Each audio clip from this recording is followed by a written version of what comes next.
So one of the first lessons I like to work with clients on is how to grocery shop and how to outsmart the food industry. So let's start with these bags of chips. I have a bag of Doritos, and then I have a bag of organic yellow tortilla chips. First thing you may notice is that the Dorito bag is glossy and bright red. That is by design. The food manufacturer wants to catch your eye and wants you to gravitate towards the Dorito bag, when actually we should be flipping the bag over and looking at the ingredient list. So let's start with the Doritos. When I look at the ingredients in a Doritos bag, there is somewhere in the neighborhood of 30 ingredients.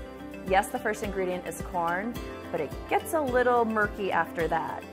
And in a bag of Doritos, there are things like food coloring and preservatives that can be problematic for a lot of people.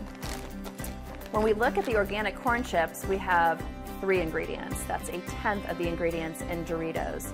And these are ingredients that we can pronounce and that our body knows and recognizes. Corn, oil, and some sea salt.